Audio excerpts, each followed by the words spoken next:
take the yellow jersey from Eric Mackler. And for the moment, the real stars keep their back seat, while Hampsten recalls the crash.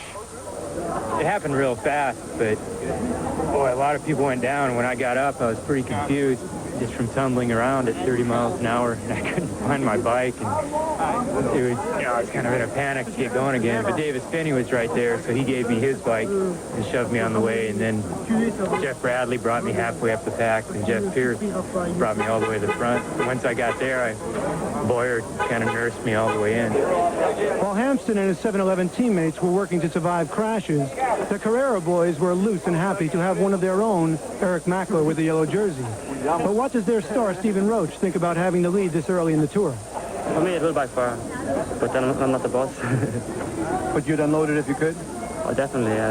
Not so much to unload it, but it's because a lot of other teams are just sitting in the wheels doing nothing, and they will ride to the mountains like this in an armchair, and then in the mountains they will not even say thank you. Oh, yeah? The reward at the end of a long day of riding takes place here on the massage table with a soothing rub. A job performed only by men up until last year.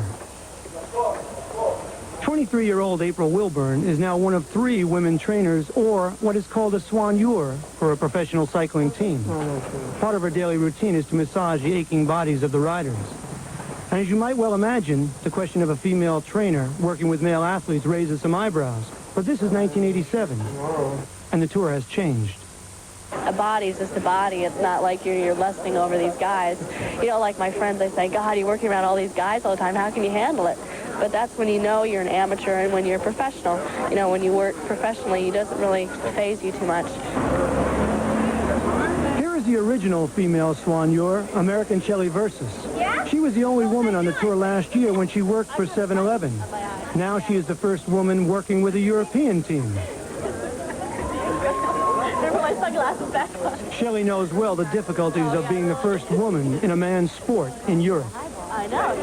Well, with the 7-Eleven boys, they were all American. It was totally natural for me to work with them. I was like their sister. It was no big deal. Title IX, equal rights. A woman massaging a guy was no problem. But when I came to Toshiba, all these boys are foreign, except for Greg and Steve Bauer. They didn't speak English. All of a sudden, this chick comes along, American, to massage them. And they weren't sure whether to leave the underwear on, take it off. What was their wives going to say? It was a problem with the mechanics of my team because usually the soigneur room's with a mechanic. But the mechanic's wives didn't want me to room with them, so I have a single room all the time. That was kind of difficult, you know? A day in the life of a soigneur begins at dawn, hours before the riders wake up. Preparing the food and drink for the riders takes some doing. Each day, a team consumes 20 gallons of drinks, 50 sandwiches, 20 packs of dried fruits, and 60 pounds of fresh fruit, all the while making sure each rider has his own special menu for his day on wheels.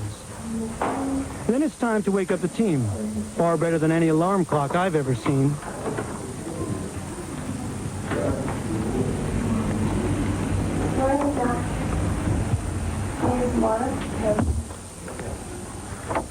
Because of the physical exertion involved, racing teams only once considered men capable of doing this job. First, the cooler goes in the trunk. And then a truckload of luggage. Remember, it's 9 riders on a team in a different hotel every night for 26 nights. And all this has to be done even before they get to the race start, where more work awaits, the little last-minute race preparations and the like. There are other women in unlikely places on the Tour de France, and the number, as well as the acceptance of women, is growing each year. The riders seem to like it, and the race organizers are beginning to embrace the change. Only 4 years ago, women had to hide their hair under baseball caps to disguise themselves while riding in the caravan.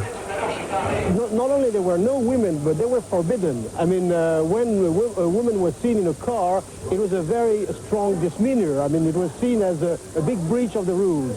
But now women are very important. As you see that we have a masseurs with the 7-Eleven team, and we'll see more and more of them. I think they are good sport, they are good fun, and they are good friends, and that's fine. The barriers for women are disappearing in the Tour de France, and this is only the beginning of a new era in a race set aside by its tradition.